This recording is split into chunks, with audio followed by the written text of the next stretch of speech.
Hey guys, welcome back. It's Lucky here, and today we're going to talk all about a game called Zenless Zone Zero.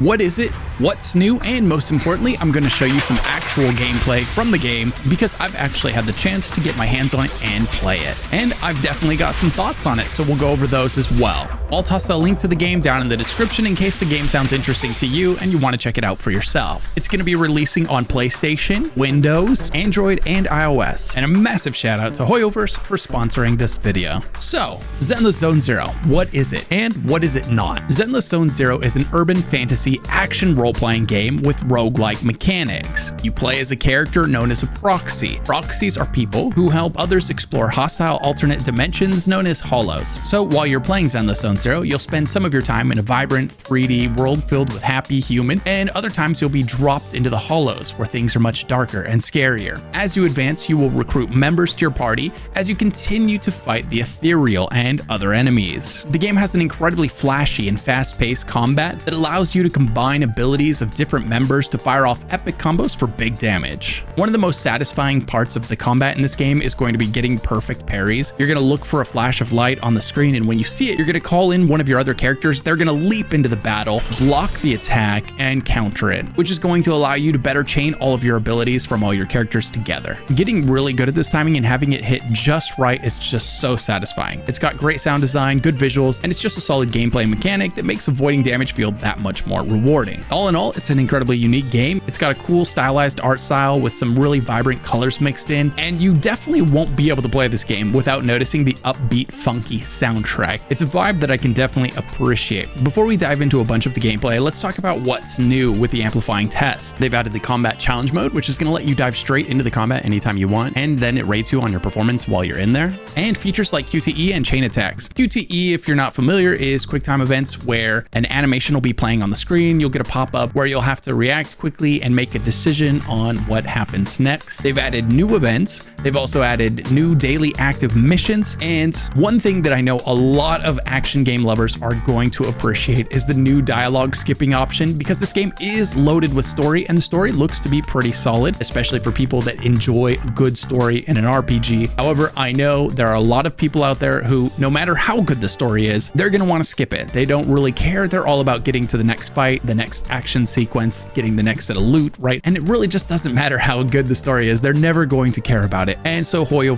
has added the ability to skip cutscenes for those of you that are like that. And speaking of the story, this game is loaded with story content. It's got tons of really high quality cutscenes, both animated, then it's got other cutscenes that are in this comic book style, right? It is loaded with story sequences, background development for characters. They put a lot of work into telling a good story and laying out the lore of this really interesting world that these characters live in. So for those of you that enjoy really good, really interesting stories, you're going to love progressing through this game and figuring out what's going on in this incredibly strange and complicated world. And speaking of that, one of the game's strongest points is its characters, who are filled with personality, making them a lot of fun to interact with. You're going to be collecting characters as you play the game. And one such character that you're going to collect early on is Billy Kid, who is a charming cyborg with a cool and carefree personality. He wields high caliber revolvers and he refers to them as ladies. He's got really satisfying abilities that you can use while you're playing as Billy. One of his abilities, he spins around firing his guns in all directions, doing massive damage to any enemies that happen to be nearby. Another one is where he shoots a massive burst of damage at the enemies in front of him. And whenever he's not doing either of those things, his basic attack is a long range burst fire of his weapon. So Billy is going to be one of these heroes that's incredibly useful when you want to fight, but you also want to keep your distance from the enemy. While he's a great combatant, my favorite part about Billy is his personality. He's this really lighthearted, really optimistic guy that puts a smile on your face in pretty much every situation you find him in. He's always got something funny to say, and I love him for that. Which brings us to the next character, who's another one of my favorites. That's going to be Nicole Demara. She's the leader of this odd job agency called the Cunning Hares, aka the Gentle House, who has been on the streets for many years, and and she has a reputation of being exceedingly cunning. She loves money, basically, and she knows how to get it. She knows how to work people out of their money, get it out of them, and get it into her pockets. Not only that, just like Billy Kid, she's got a fantastic outfit. You gotta love her drip, and she's got an incredibly unique weapon. It's a briefcase gun. How many times have you used a briefcase to kill enemies in a video game, let alone a briefcase with a gun inside of it? Her basic attack is gonna fire bullets at the enemies that are in front of her. Then she's got a powerful attack where she shoots out this really vibrant orb that sucks all the enemies together, that makes it real easy for her teammates to combo into and hit all of them at once. She's just really good for doing AoE damage and grouping your enemies together so that your other party members can also do good AoE damage.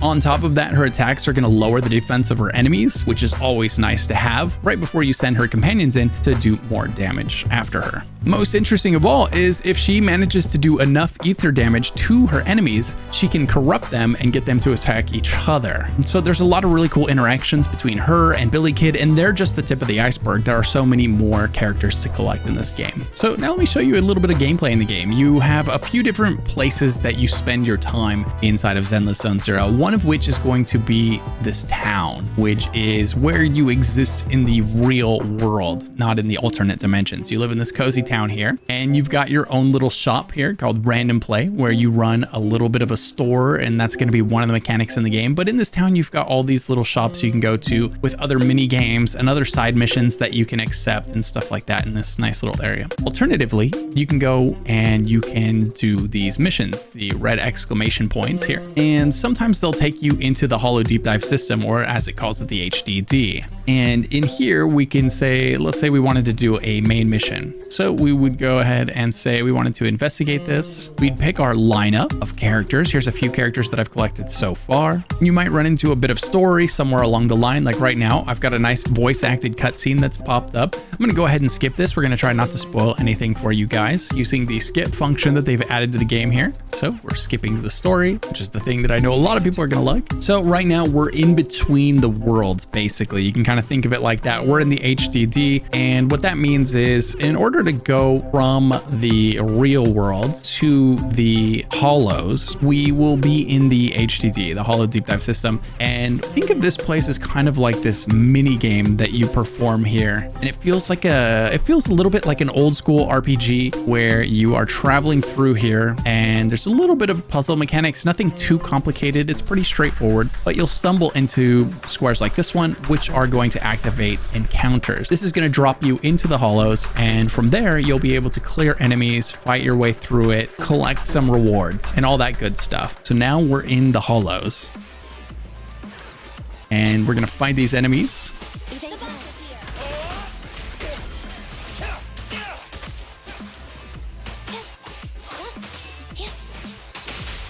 Chaining together combos with our team, using the quick time events that come up. Good stuff. The action and the combat in this game are incredibly fluid.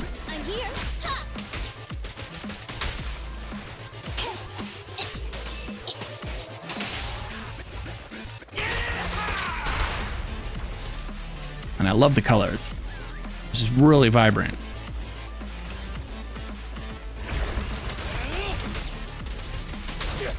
Go do some repairs. Feel the ultimate starlight. No point ready. Switching characters, making combos, using those quick time events, and boom, we've cleared this one. Now we're back out here, and because we cleared that one, we've opened up the adjacent squares so that we can collect those rewards. Here we've got some of those materials. We moved this dynamite, which is probably going to be part of some puzzle somewhere, it looks like. And we'll probably be able to like push that to destroy some obstacle that's in our way. I'm guessing. I haven't done it before, and so I'm not sure, but it has mechanics similar to that. And we can go into here, which is going to drop us down a level. And there's more of this path and puzzle to kind of uncover.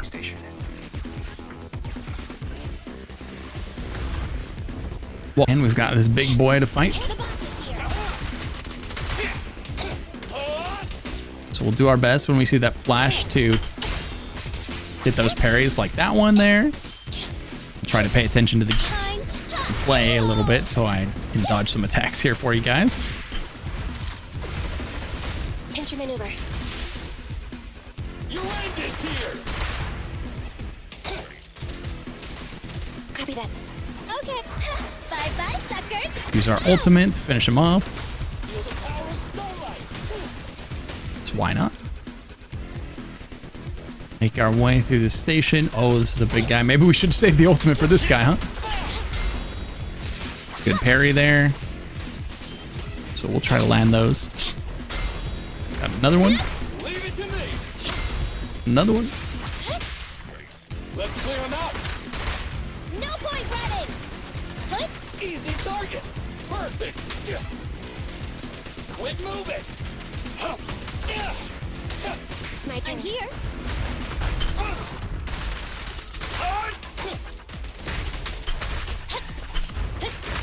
I got you! Oh, failed that. I missed that dodge there. Got that one. Okay. You asked for it. And there we go. Guys, we're near the train. There's some of the combat, there's some of the game. It's really active, really engaging. You know, there's good parry mechanics, good damage, there's quick time events, there is skills that you can fire off, ultimates that you can fire off, and it's just a gorgeous art style. It's left me really impressed with the game. Our objective is simple.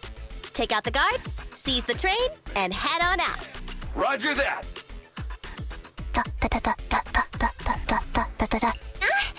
I think the pressure is getting to Ambi. She's lost her mind. Not quite. I'm guessing she's humming background music to match the atmosphere. Enough with the soundtrack, Ambi. Everyone knows how important this next fight is. And as you can see there, there's voice acted cutscenes. We're going to go ahead and skip that again, so as not to spoil any of the story for you guys. So that's going to be a super brief overview of the gameplay loop in the game. So that's the story missions. Then you've also got exploration missions. You've got the combat missions here. You've got this world that you can roam around. You can pick up side quests, find items, commission logs. You can go into your menus where you can look at so many more things that you can do in the game. Once you've collected heroes, you can come in here and you can upgrade them using parts that you find. There we go. And now, boom, we just leveled her up. She's looking and feeling really good there. Your characters also have skills that you can level up. We've got special attack, level 1. We've got our chain attack, level 1, right? So you're going to be able to progress these, as well as your equipment, which you'll be able to collect and upgrade. So it's going to have a really thorough upgrade system inside of the game. Right now, our character is on 6th Street, but then there's going to be a ton more locations for you to go and unlock and explore that are, you know, like this, but different. These are just a few of the characters that we have unlocked, but there's more. You've got Nikomia, Awaiting further instructions. Soldier, Wanna test my hammer? Alita, Von Lycan, right? And tons more for you to collect as you play the game. So if all of this looks interesting to you, or you at least want to give it a try and check it out yourself, be sure to check the link down in my description below. The game's completely free to play, so you've got nothing to lose by trying it. Just click that link down in the description below to check it out for yourself. And let me know down in the comments below, what do you guys think of the game? Tell me all about it. Are you going to be diving in? Are you going to check it out? And while you're signing up for Zenless Zone Zero, maybe consider checking out one of the videos that's popping up on screen right now. I think you'll enjoy them. Thanks, and I hope to see you in the next one.